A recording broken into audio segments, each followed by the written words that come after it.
Hi, my name is Tom Mead, and I write a series of classic-inspired murder mysteries featuring a retired music-hall magician turned amateur sleuth, Joseph Spector. The latest book in the series is The House at Devil's Neck.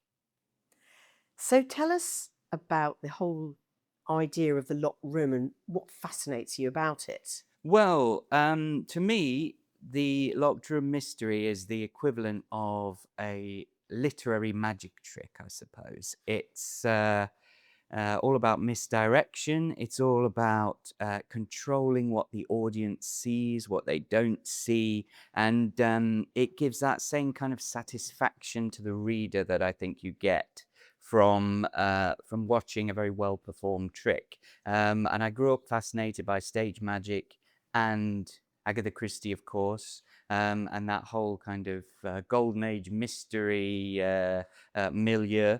And when writing my own stuff, I've been trying to kind of combine those influences and capture the feel of golden age mystery, but imbue it with a sense of the theatrical and the slightly heightened and colourful world of stage magic.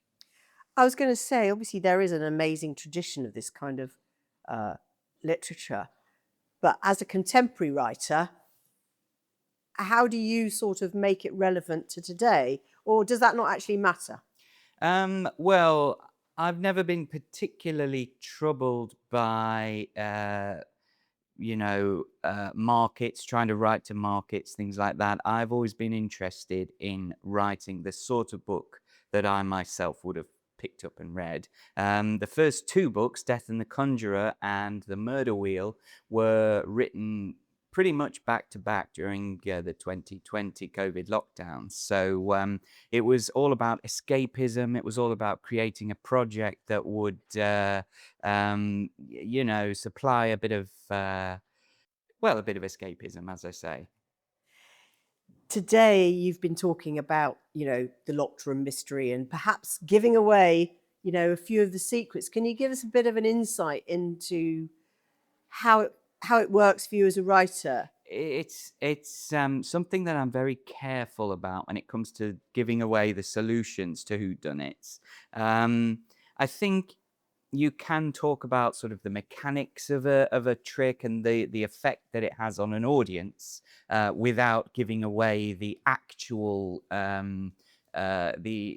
heart of the trick itself.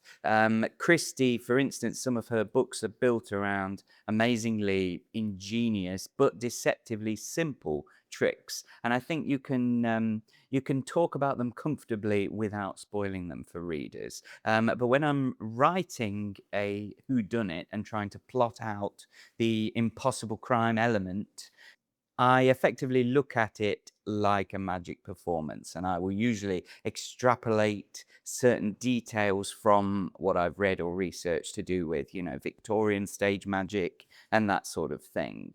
And it's really about striving for that same effect, that kind of awe and wonderment from the audience that you get in a magic show. So, how much debt do you owe to Agatha Christie, would you say? Well, she was my introduction not only to crime fiction, but to reading. She was probably the first kind of grown up author that I read. And I was drawn to her from the very beginning because I lived in a house that was stacked with Fontana paperbacks from the 60s and 70s with those Tom Adams painted covers, which are so lurid and colourful and beautiful. And they drew me in even before I knew what was inside the books. So I've always had an image and a kind of ideal Christie in my mind when I'm writing. I suppose it's sort of I try to kind of imagine that she's looking over my shoulder and keeping me honest, as it were.